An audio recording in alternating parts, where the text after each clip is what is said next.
Meus irmãos, a paz do Senhor Jesus Cristo e aos nossos amigos, uma boa noite, também na paz do Senhor Jesus. Hoje, sexta-feira, você sabe que quase eu deixava de fazer a live, porque na minha cabeça estava lá no subconsciente que hoje era segunda-feira, porque ontem foi feriado e a minha cabeça embolou. Mas aqui estamos para trazer aquela reflexão, aquele momento de oração e comunicar com você e comungar da mesma comunhão. Se você está em Cristo, se você ama Cristo, se você espera Jesus, se o Espírito Santo está sobre você, habita em você, então nós temos comunhão. Nós somos irmãos em Cristo. Nós esperamos a Cristo, nós cremos nele, nós fomos comprados, lavados, purificados, regenerados pelo seu sangue, pela sua palavra, pelo seu Espírito, fomos santificados para termos comunhão com Deus. Então nós podemos orar juntos, podemos conversar juntos. Eu estava lembrando que o apóstolo o apóstolo Paulo, ele começa a escrever a carta aos Romanos e ele diz o seguinte, que lá no capítulo 1, versículos 10 e 11, ele disse que desejava muito ir ter com os romanos, fazer visita aos romanos, aos irmãos, à igreja em Roma, e repartir, comunicar alguns dons espirituais. Aí mais adiante, lá no final da carta, ele diz, um texto lá, ele diz que ele desejava ir ter com eles, com os romanos, a igreja em Roma, e se ele fosse, ele iria na plenitude do Espírito Santo, do Evangelho. Na plenitude do Evangelho. Ora, plenitude, meus amigos, é medida cheia, é completo, é cheio. E eu acredito que os romanos, os irmãos de Roma, criaram uma expectativa muito grande na pessoa de Paulo, quando receberam essa carta e leram a carta, pelas suas expressões, por tudo que ele ensinou, ficaram com uma expectativa bastante grande. Só que Deus não permitiu que Paulo chegasse em Roma numa condição normal. Ele chegou em Roma preso, ele foi preso por causa do Evangelho, por causa do nome de Jesus, foi preso, foi levado a Roma ao imperador para ali ser preso, e eu posso imaginar a decepção dos irmãos ali, porque as pessoas criam expectativas, Os pregadores profissionais, cantores, artistas do gospel, eles vivem da expectativa do povo. O povo cria uma expectativa de que ali está um fenômeno. Eu acredito que a igreja lá em Roma, ela criou uma expectativa a respeito de Paulo. Porque ele disse, eu desejo visitar vocês para comunicar alguns dons espirituais para que vocês sejam consolados, sejam edificados e consolados. E aí, mais adiante ele diz na carta, no final da carta ele diz, se eu for, eu desejo ir, eu oro pedindo a Deus para que eu possa ir, e se o Senhor me oferecer a ocasião para ir, eu irei na plenitude do Evangelho. Na plenitude, no poder. Aí eu não sei se os irmãos naquele tempo tinham a ideia que tem muitos crentes hoje. Poxa, ele vai chegar aqui incendiando tudo, queimando tudo. É, é muito poder, o homem é poderoso. Aí Paulo chega, preso, depois de uma viagem penosa, de mais de mês, sofreu um naufrágio, escapou por misericórdia de Deus, ele e os companheiros. E ele chega em Roma, aquele homem frágil, cambalido, com 2 cadeias nas mãos, preso. Eu posso imaginar aqueles que criaram uma expectativa, criaram uma imagem de um homem forte, poderoso, cheio do Espírito, cheio de poder, mas ele chegou ali frágil, preso, até quase moribundo. Acontece que o que Paulo estava dizendo, ou o que ele havia dito, não foi em vão, não foi uma mentira, não foi um engano, é verdade. Quando lemos sobre a história, a viagem de Paulo, como ele chegou lá naquela ilha, que foge o nome agora, e não sei se Creta, mas acho que não. E lá aconteceram milagres, maravilhas, porque eles chegaram ali com muito frio, depois de dias sofrendo no mar, e agora eles chegaram ali molhados porque tiveram que cair na água, se atirar na água para lá de onde o navio encalhou, numa pedras, e ali eles tiveram que nadar até a terra, estavam com frio e chovia muito, estava muito frio. E os bárbaros da ilha, fizeram uma fogueira para que eles se aquecessem. E Paulo estava ali, e Paulo saiu atrás de lenha, de gravetos de lenha para alimentar o fogo da fogueira.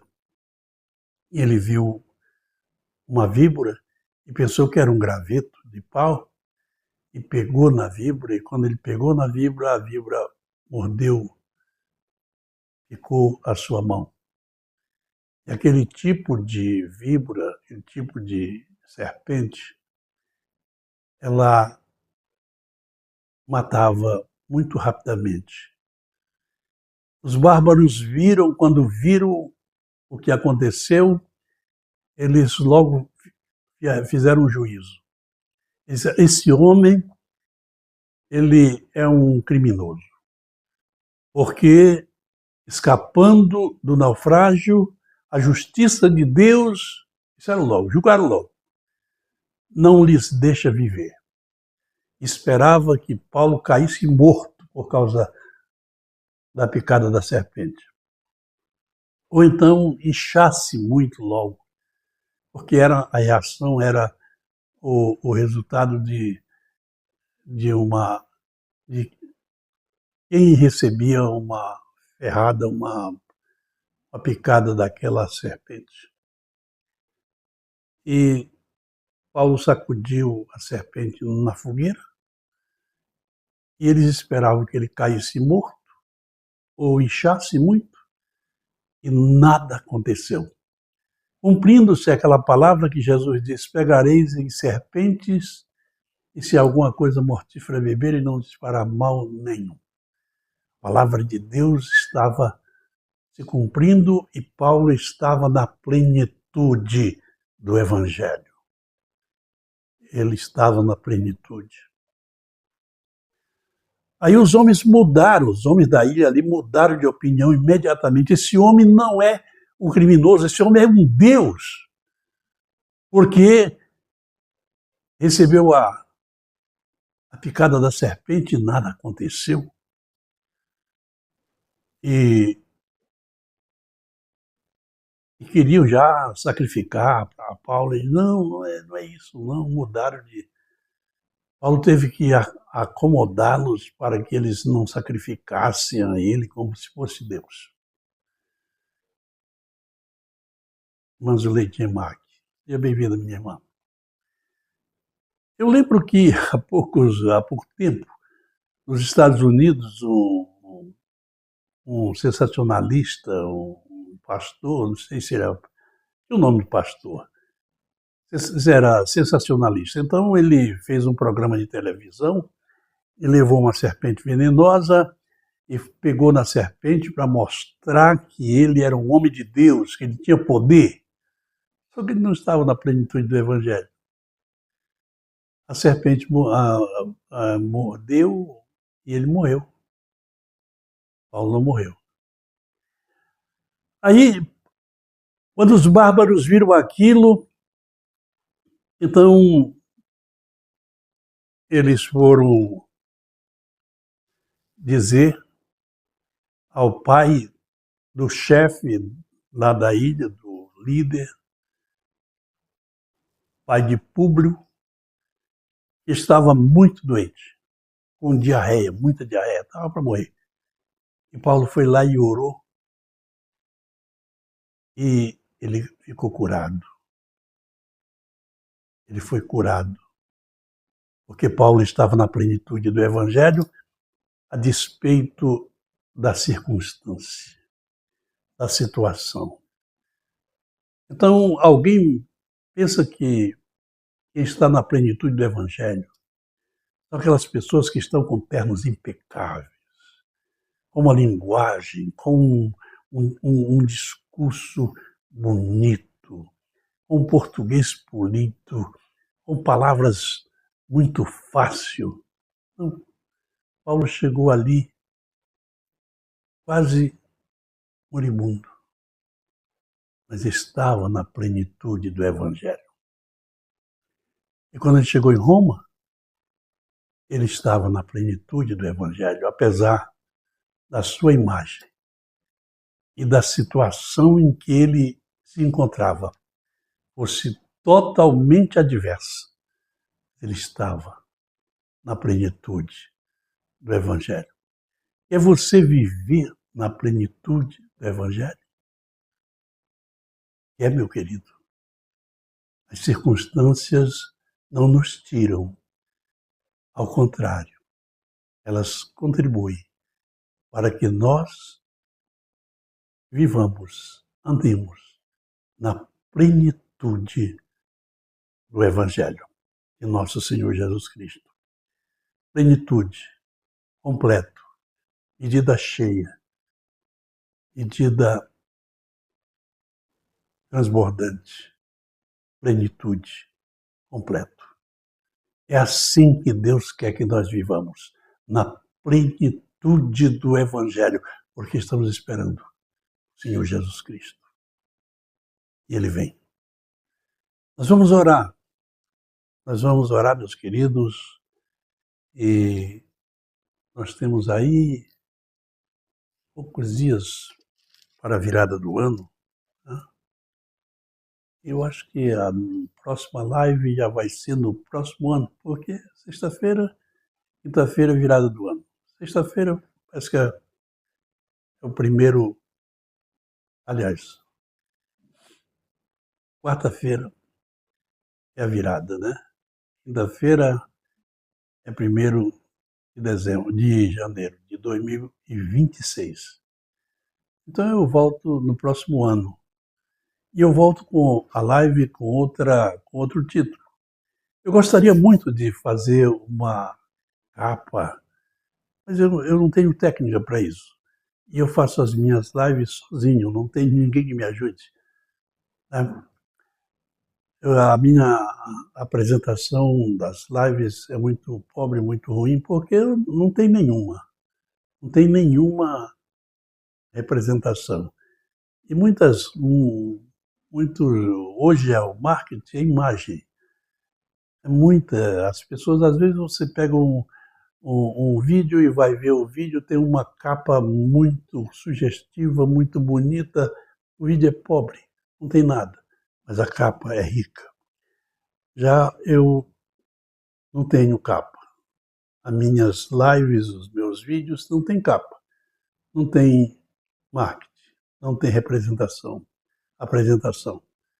Então, nós chegamos aqui com o conteúdo original. Falamos sem cortes e falamos a palavra de Deus como ela é. Desculpe. Vamos orar? Vamos orar. Bendito Senhor, Deus e Pai de Jesus Cristo.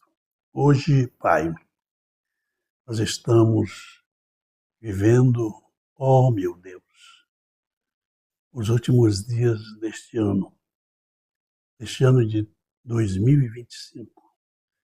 Um quarto de século deste século já se passou. E nós estamos à porta de um novo ano. Pai, nos ajude a viver. E se o Senhor nos permite vivermos esse ano, esse novo ano que vem, ajude-nos a viver na plenitude do Evangelho, na plenitude da Tua graça, da Tua vontade. Oh Deus, eu rogo pelos meus irmãos que me assistem, que me acompanham todos os dias, todas as lives. Pai, a Tua graça é infinita e maravilhosa. A Tua graça diz um texto da Bíblia que é melhor que a vida. Ó Deus, faça que a Tua presença permeie as nossas vidas. Ó Senhor, ocupa-nos como um templo. Habita em nós pelo Teu Espírito Santo. Senhor, que na nossa vida não haja lugar para a maldade, para o pecado, para o linguajar sujo, para as coisas que entristecem o Teu Espírito. Porque nós queremos viver no Espírito, na plenitude da graça, na plenitude do Espírito, na plenitude do Evangelho. Pai, nós agradecemos. Pedimos que o Teu Espírito, que todas as coisas prescruta, que sonda e nos conhece, habite em nós, ocupe a nossa vida, nos dê direção, nos dê, Senhor, o rumo certo para não errarmos. Pai Santo, olha para as pessoas. Quantas pessoas enfrentam dificuldades, tristeza, perdas, mas o Senhor é bom. Oh, que eles saibam confiar em Ti, Senhor. Saibam olhar para Ti, como disse o salmista. Elevo os meus olhos para os montes, mas de onde me virá o socorro? Aí ele recebe a resposta. O meu socorro vem do Senhor, que fez os céus e a terra. Oh, será que há alguém que possamos confiar mais do que o Senhor que criou os céus e a terra e todas as coisas que nela existem, que é provedor das nossas vidas, e tudo que nós precisamos o Senhor proveu. Senhor, graças rendo, ó Pai, recebe a gratidão no nosso coração, recebe o louvor, a adoração que o Senhor merece, que ao Senhor pertence. Eu agradeço e peço, no nome de Jesus. Amém, amém. Queridos irmãos, às vezes a gente, aqui na internet, a gente encontra alguma coisa ou algumas pessoas que dá vontade, às vezes, a gente, sei lá, rir, né? Rir, porque alguma reação a gente tem. Uma pessoa comentou no meu perfil que está mais do que na hora de eu começar a falar de Jesus Cristo. A pessoa falou. Aí eu respondi a essa pessoa, fiz um comentário respondendo. Eu falo de Jesus todo dia. Eu faço live 2 vezes por semana. Eu tenho um programa de rádio que é diário, de segunda a sexta. Durante 1 hora eu tenho um programa e falo muito mais de meia hora, eu passo falando de Jesus.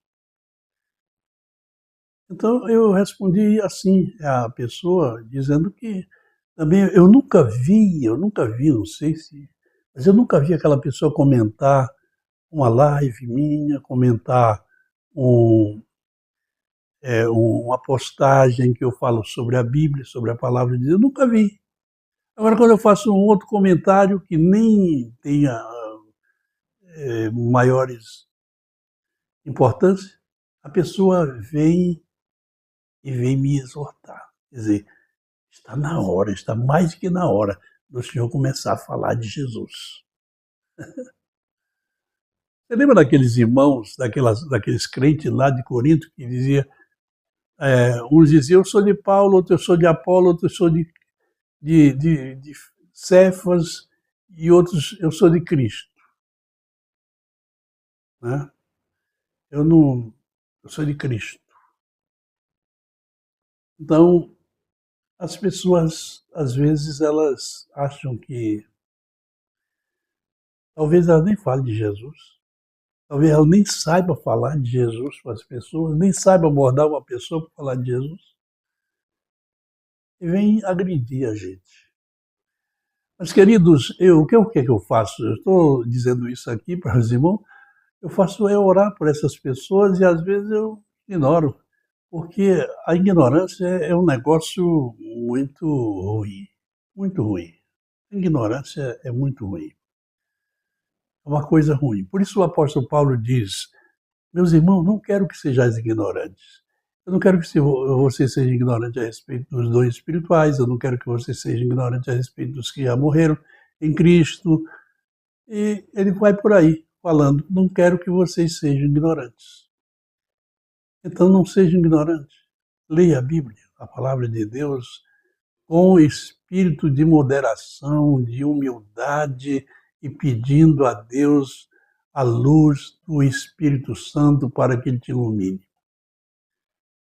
Eu fico por aqui agradecido a Deus e a vocês que me assistem. São cento e poucas pessoas que passam pelas minhas lives, eu não sei se vê, não sei se não vê, apenas ela. Aliás, não sei se assistem a live toda, se oram, não sei. Mas pelo menos tem uma visualização aqui no Facebook.